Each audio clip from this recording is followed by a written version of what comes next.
Yesus Kristus memang peduli. Refleksi pagi 746. Dari daerah Galilea, Yesus pergi ke Yerusalem di daerah Yehuda. Kemana Yesus pergi? Mari lihat kisahnya di Yohanes 5 ayat 1 dan 2. Sesudah itu, ada hari raya orang Yahudi dan Yesus berangkat ke Yerusalem.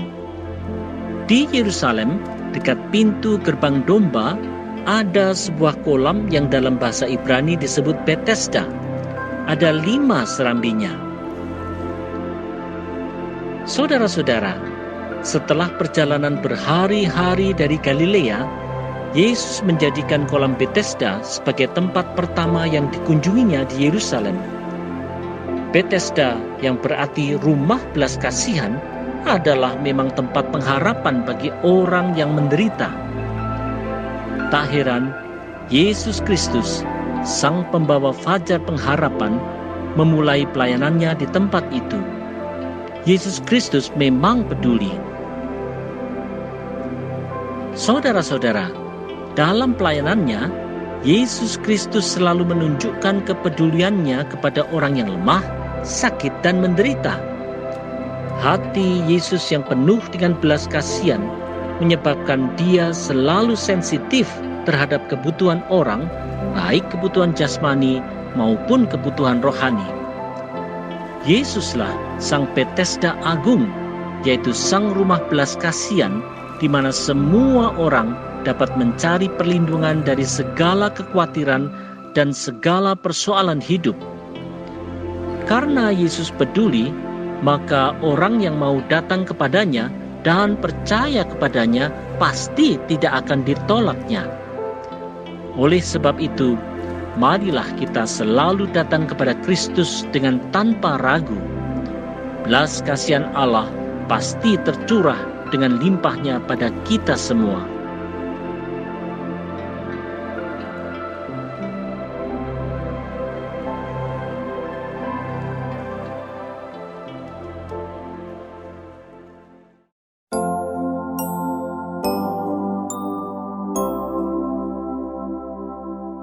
Bukan percaya mitos, tetapi percaya Tuhan. Refleksi pagi 747. Mengapa banyak orang sakit berkumpul di kolam Betesda? Mari lihat Yohanes 5 ayat 3 dan 4.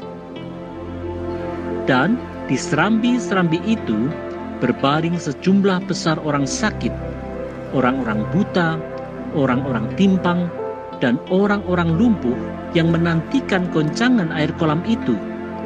Sebab sewaktu-waktu turun malaikat Tuhan ke kolam itu dan menggoncangkan air itu. Barang siapa yang terdahulu masuk ke dalamnya sesudah goncangan air itu menjadi sembuh, apapun juga penyakitnya. Saudara-saudara, mitos tentang kolam Betesda yang membawa kesembuhan telah menarik orang untuk datang ke sana. Dalam penderitaannya, banyak orang justru percaya kepada mitos dan bukan percaya kepada Tuhan. Percaya kepada mitos pasti akan sia-sia. Saudara-saudara, mitos adalah cerita-cerita legenda yang diwariskan dari nenek moyang ataupun juga dari cerita-cerita lain yang dipercayai benar. Cerita-cerita seperti ini sering menguasai seseorang sehingga pikiran dan tindakannya sangat dipengaruhi oleh apa yang diyakininya itu. Hal ini sering terjadi juga pada orang Kristen, bahkan bisa saja mitos-mitos tersebut begitu merasuk dan akhirnya menggeser, bahkan menggantikan iman percaya kita kepada Allah. Ini haruslah diwaspadai dan dihindari. Oleh sebab itu, marilah kita memperkuat iman percaya kita kepada Allah dalam Yesus Kristus dengan makin tekun mempelajari firman-Nya. Melaluinya, kita pasti akan dimampukan untuk tidak menyandarkan hidup pada mitos.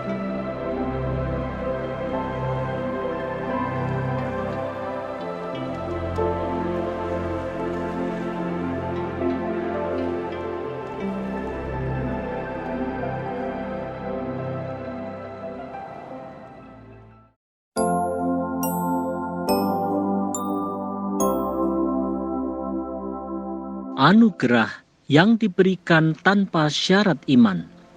Refleksi pagi 748. Bagaimana anugerah Tuhan ditunjukkan di kolam Bethesda? Ini kisahnya di Yohanes 5 ayat 5 sampai 7. Di situ ada seorang yang sudah 38 tahun lamanya sakit. Ketika Yesus melihat orang itu berbaring di situ, dan karena ia tahu bahwa ia telah lama dalam keadaan itu, berkatalah ia kepadanya, "Maukah engkau sembuh?" Jawab orang sakit itu kepadanya, "Tuhan, tidak ada orang yang menurunkan aku ke dalam kolam itu apabila airnya mulai goncang. Dan sementara aku menuju ke kolam itu, orang lain sudah turun mendahului aku." Saudara-saudara, di kolam Bethesda, Yesus hanya menghampiri satu orang saja. Walaupun orang itu belum menaruh iman pada Kristus, Kristus tetap berkehendak untuk menyembuhkannya. Inilah anugerah. Saudara-saudara, dari sekian banyak orang sakit di sekitar kolam Bethesda, Yesus Kristus memang hanya menghampiri satu orang saja dan menawarkan kesembuhan. Mengapa demikian? Apakah dia lebih baik dan lebih beriman daripada orang sakit yang lainnya? Tentu tidak, karena orang sakit itu tidak mengenal siapa Yesus. Inilah yang disebut anugerah, yaitu sesuatu yang diberikan tanpa syarat apapun, bahkan syarat iman. Seperti anugerah sinar mentari pagi yang diberikan pada setiap orang, Tuhan bisa saja memberikan anugerah kesembuhan sebelum seseorang percaya Kristus. Anugerah kesembuhan fisik bisa menjadi jalan masuk seseorang untuk memperoleh kesembuhan rohani. Ayo ajak orang untuk menyadari anugerah ini.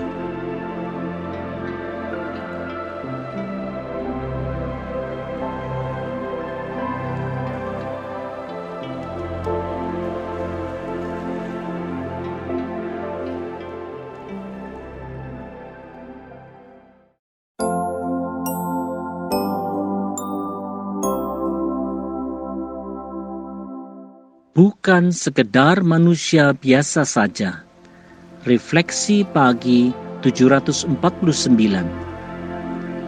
Apa yang disampaikan Yesus kepada orang lumpuh di Bethesda sebagai respon terhadap keputusasaannya karena ia sudah 38 tahun lumpuh? Ini kisahnya di Yohanes 5 ayat 8 sampai 9a. Kata Yesus kepadanya, "Bangunlah, angkatlah tilammu dan berjalanlah." Dan pada saat itu juga sembuhlah orang itu. Lalu ia mengangkat tilamnya dan berjalan. Saudara-saudara, perkataan Yesus Kristus memang perkataan yang berkuasa, karena Dia adalah Sang Anak Allah yang mampu melakukan segala sesuatu. Walaupun orang itu telah lumpuh selama 38 tahun, orang lumpuh itu dapat kembali berjalan. Mujizat ini adalah salah satu tanda yang dibuat Yesus Kristus untuk menunjukkan bahwa Dia adalah anak Allah yang diutus oleh Bapanya. Di dalamnya ada anugerah besar.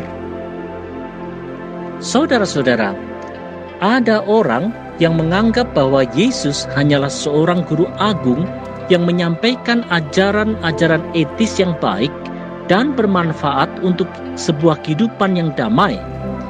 Dia hanyalah sekedar manusia biasa yang mempunyai karisma dan penuh hikmat sehingga banyak orang datang untuk menjadi pengikutnya. Pandangan seperti ini memang benar, walaupun tidaklah lengkap. Yesus Kristus memang guru agung yang berkarisma dan penuh hikmat. Tetapi Yesus Kristus juga adalah anak Allah yang berkuasa.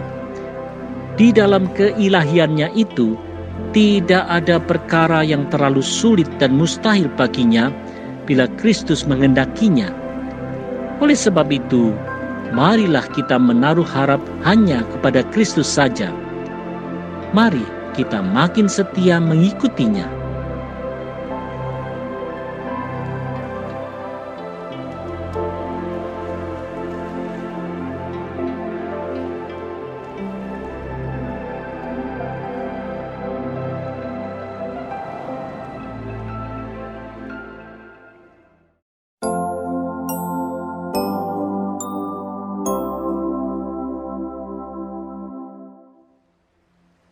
Tetap tegar dalam Kristus. Refleksi pagi 750. Apa hal kontroversial yang terjadi setelah Yesus Kristus menyembuhkan seorang lumpuh di kolam Bethesda? Mari lihat kisahnya di Yohanes 5 ayat 9b sampai 11. Tetapi hari itu hari Sabat. Karena itu orang-orang Yahudi berkata kepada orang yang baru sembuh itu, "Hari ini hari Sabat dan tidak boleh engkau memikul tilammu." Akan tetapi ia menjawab mereka, "Orang yang telah menyembuhkan aku, dia yang mengatakan kepadaku, 'Angkatlah tilammu dan berjalanlah.'" Saudara-saudara, mengangkat tilam pada hari Sabat adalah hal yang dianggap sebagai dosa dalam tradisi agama Yahudi.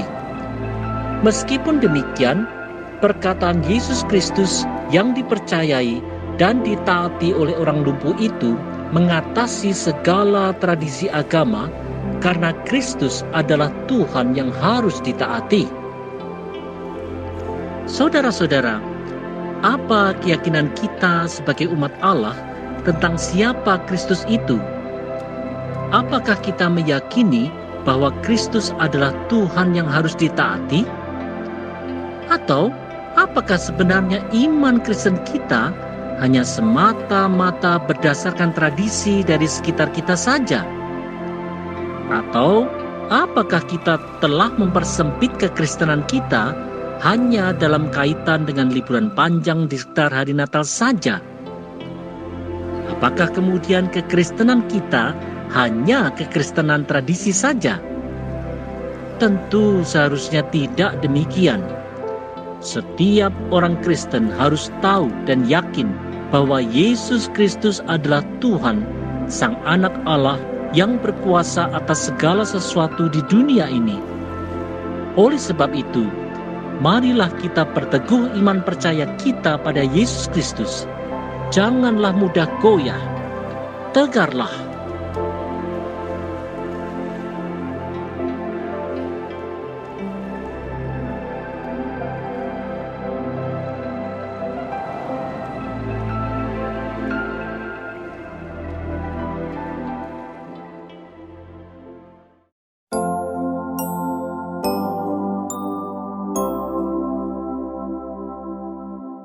Menjadi saluran anugerah Allah. Refleksi pagi 751. Bagaimana respons orang yang telah disembuhkan di kolam Bethesda sewaktu orang-orang Yahudi mempertanyakan kesembuhannya? Mari lihat Yohanes 5 ayat 12 sampai 13. Mereka bertanya kepadanya, "Siapakah orang itu yang berkata kepadamu, 'Angkatlah tilammu dan berjalanlah'?" Tetapi orang yang baru sembuh itu tidak tahu siapa orang itu, sebab Yesus telah menghilang ke tengah-tengah orang banyak di tempat itu. Saudara-saudara, walaupun orang yang disembuhkan Yesus itu tidak mengenal siapa Kristus, dia tetaplah menerima kesembuhan. Di dalam kehendak-Nya, Allah memberikan anugerah-Nya kepada siapapun, baik seseorang itu telah beriman ataupun belum. Iman tidaklah selalu menjadi syarat bagi diberikannya anugerah. Saudara-saudara, di dalam hikmat Allah yang begitu besar dan agung, Allah dapat melimpahkan anugerah-Nya kepada siapapun, baik kepada orang Kristen maupun kepada mereka yang belum percaya kepadanya. Iman bukanlah syarat mutlak untuk menerima anugerah Allah. Asalkan Allah berkehendak, maka anugerah itu bisa saja diberikan kepada siapapun. Untuk itu, orang percaya dipanggil Allah untuk menjadi saluran anugerah-Nya. Hanya saja di dalam prasangka dan kepicikan berpikir kita, seringkali kita yang justru menjadi enggan dan segan untuk menyalurkan anugerah Allah itu.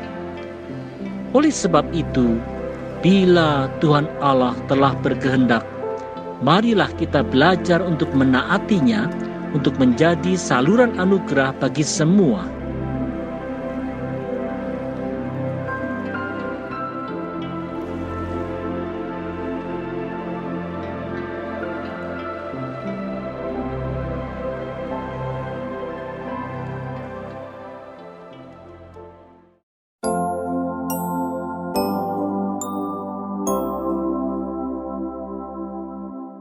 Kesembuhan yang sejati.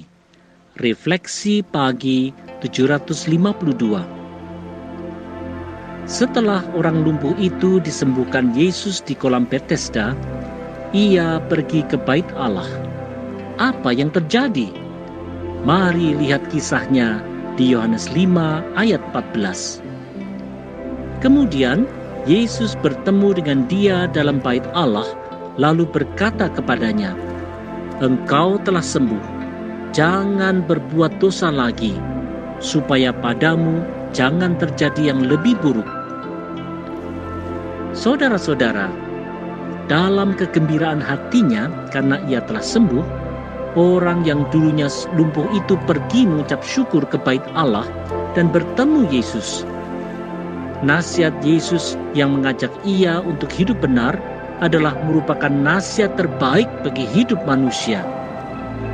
Di dalam kehidupan yang benar dan takut akan Allah, ada kesembuhan sejati, yaitu kesembuhan dari penyakit dosa yang membawa kepada kematian kekal. Saudara-saudara, kesembuhan fisik tentu merupakan hal yang sangat didambakan oleh setiap orang sakit. Bahkan jalan apapun dan semahal apapun pasti akan ditempuhnya demi kesembuhannya. Ini adalah hal yang sangat wajar dan lumrah. Meskipun demikian, nasihat Yesus kepada orang yang dulunya lumpuh itu seharusnya merupakan sebuah peringatan bagi kita semua bahwa kesembuhan fisik itu hanya sementara saja. Kehidupan yang benar melalui iman kepada Yesus Kristus akan membawa kepada kehidupan yang berkenan kepada Tuhan sampai pada kehidupan kekal. Oleh sebab itu, dalam kondisi apapun, marilah kita tetap berkomitmen untuk hidup benar dan berharap selalu pada Kristus.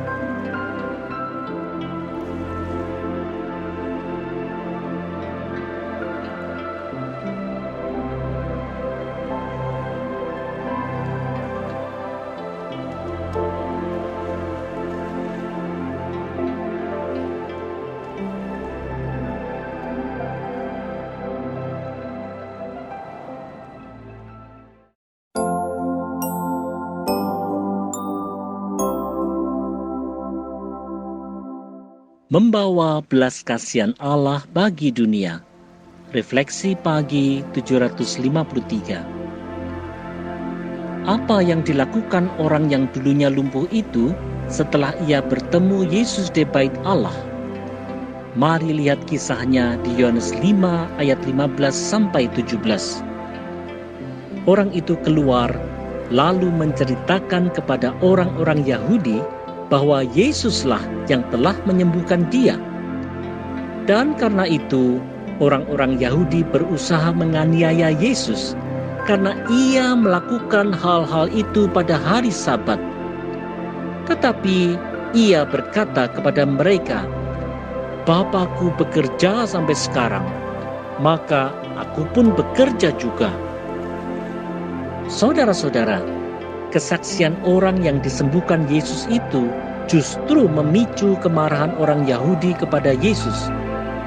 Aturan Sabat dipandang lebih utama oleh mereka daripada kasih kepada sesama.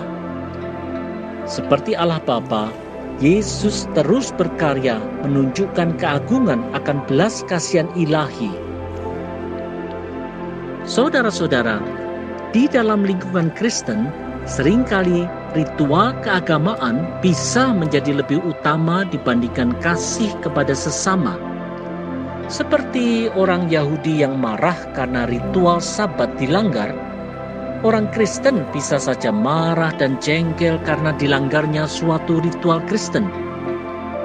Kasih yang seharusnya menjadi dasar berpijak bagi tindakan orang Kristen akhirnya diabaikan dan diganti dengan spiritualitas yang kaku dan kurang pemaaf. Kristus telah memberi teladan dalam tindakan yang mendahulukan belas kasihan Allah. Oleh sebab itu, marilah kita ikut teladan Kristus melalui kehidupan yang memancarkan belas kasihan ilahi. Melalui kehidupan yang seperti itu, kita pasti akan menjadi berkat bagi banyak orang di sekitar kita.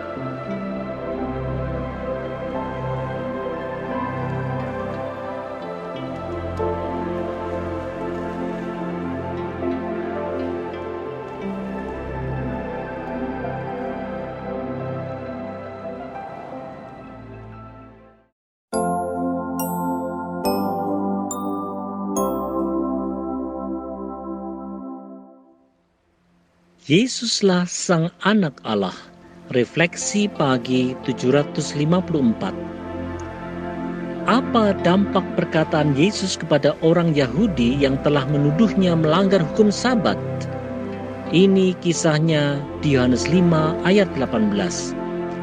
Sebab itu, orang-orang Yahudi lebih berusaha lagi untuk membunuhnya, bukan saja karena ia meniadakan hari Sabat, tetapi juga karena ia mengatakan bahwa Allah adalah Bapanya sendiri dan dengan demikian menyamakan dirinya dengan Allah. Saudara-saudara, penjelasan Yesus tentang tuduhan pelanggaran hukum Sabat justru makin membuat orang Yahudi marah besar karena Yesus menyebut Allah sebagai Bapanya. Manusia yang mengaku diri sebagai Allah jelas adalah hujat. Tetapi karena Yesus memang anak Allah, maka ini adalah kebenaran dan bukan hujat. Ini bahkan dasar iman Kristen. Saudara-saudara, di tengah kemajemukan agama dan pandangan dunia, serta derasnya arus informasi di zaman sekarang ini, orang Kristen sering terombang-ambing imannya tentang siapa Yesus Kristus itu. Yesus memang manusia sejati, tetapi Yesus juga adalah Allah yang sejati. Dia adalah anak Allah yang diutus Allah Bapa di sorga untuk mengemban misi penebusan manusia. Banyak orang yang percaya bahwa Yesus hanyalah seorang guru agung dan seorang manusia yang hebat. Tetapi mereka tidak percaya bahwa Yesus Kristus adalah Allah sejati. Oleh sebab itu, mari kita perteguh pengakuan iman kita melalui pendalaman Alkitab di dalam persekutuan umat percaya. Melaluinya, iman kita pasti akan makin diperteguh. Ayo bertumbuh